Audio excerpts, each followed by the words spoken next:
All right, if you're a homeowner, I bet you felt it. That feeling of needing just a little more space. So how do you get it? Well, that's the big question, right? Today, we're going to break down two of the most popular paths: building an accessory dwelling unit versus a classic home addition. So you love your home, you love your neighborhood, but man, the walls are starting to close in just a little bit, aren't they? If you're thinking, I need more space, but I really don't want to move, then you are in the perfect spot. We're going to dive into how you can expand your space without packing up a single box. Yeah, it's like this modern-day space race, but it's all happening right inside our own houses. Maybe your family's getting bigger, or hey, maybe you're one of the millions now working from home. Whatever the reason, that feeling of just needing to stretch out, it's something pretty much every homeowner can relate to. Okay, so you've made the big decision. It's time to expand. But where do you start? Well, there are really two main paths you can go down, and understanding the basic difference between them, that's absolutely step one. We're talking, of course, about an ADU versus a home addition. So let's break it down. Super simple. Think of it like this. An ADU, that's basically a whole separate little home right on your property. It's its own self-contained unit. A home addition, on the other hand, is all about integrating. It's just more of your main house tacked right on. All right, let's get a little more specific. What exactly is an accessory dwelling unit, or ADU?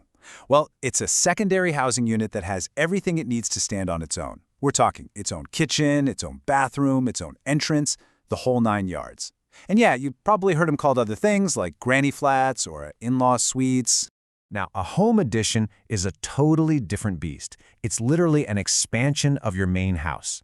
You push out a wall to make the kitchen bigger, or you tack on a new bedroom. It's completely integrated, sharing the same roof, the same foundation, the same utilities. It's not a separate home, it's just more of your home.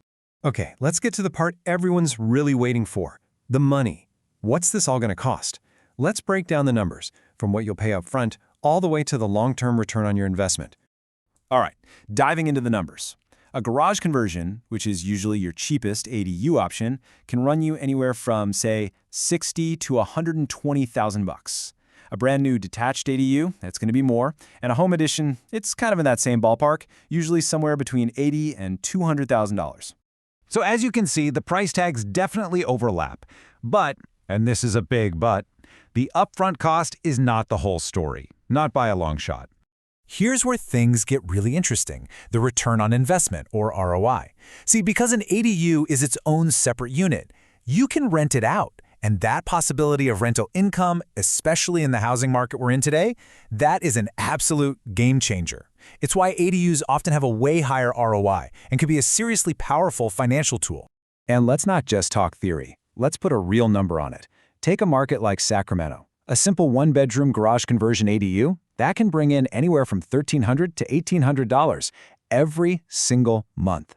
That kind of cash flow can make a huge difference, helping pay down your mortgage and just building wealth over time. All right, let's talk about the not-so-fun stuff: the paperwork. Look, any big construction project comes with red tape. So let's try to demystify this whole world of permits, zoning, and building codes, because getting through it is a huge part of the process no matter which option you choose. First things first, let's be super clear.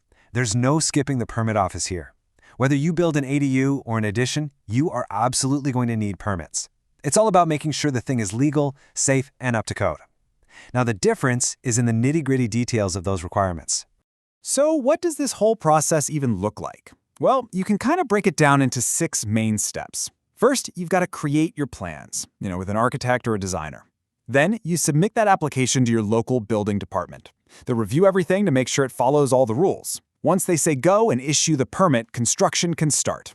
Along the way, inspectors will pop in to check the work, and then finally, you get that golden ticket, the certificate of occupancy, which means the space is officially good to go.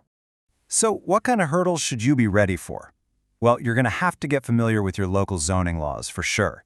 Things like setback requirements, that's just fancy talk for how far your new building has to be from your property line. Then there are parking rules and, of course, super important safety codes, like making sure your windows are big enough for someone to get out in a fire. Okay, we've talked definitions, we've talked money, and we've talked red tape. Now let's put it all together.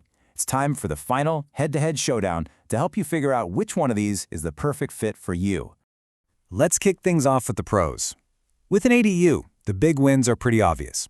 You've got that rental income potential, the awesome privacy of a separate space, and usually a much better return on your investment. Now for an addition. The huge plus is that you're directly making your main home bigger. You can customize it however you want, and construction can sometimes be faster because you're not messing with brand new utility hookups. Okay, but what about the downsides? For ADUs, you're often looking at tougher zoning rules, and you have to run all new separate utilities, which, yeah, that can add up. With a home addition, the single biggest con is pretty simple: no rental income. Plus, it can mean some seriously major and pretty disruptive construction on the house you're currently living in. So, after all of this, the big question remains: which path is your path? How do you actually decide? Well, it really just comes down to asking yourself a few key questions about your goals, your property, and of course, your finances. Here's a little framework for you. Just ask yourself these things. 1. What am I really going to use this space for? Is it for family, a home office, or is it all about that rental income? 2. What's my actual realistic budget? And 3. What are my long-term goals here? Seriously, just answering those 3 questions will point you in the right direction. So let's boil it all down to the final takeaway. If your main goal is making money from rent, or you need a really private spot for guests or in-laws, an ADU is probably your answer. But if you just need to make your main living space bigger for your own family, a home addition is the most straightforward way to do it. At the end of the day, there's just no single right answer here. The best choice is going to be totally personal. It's all about you weighing these different factors and figuring out what solution fits perfectly with your life right now. And that kind of leaves us with one last big thought to chew on.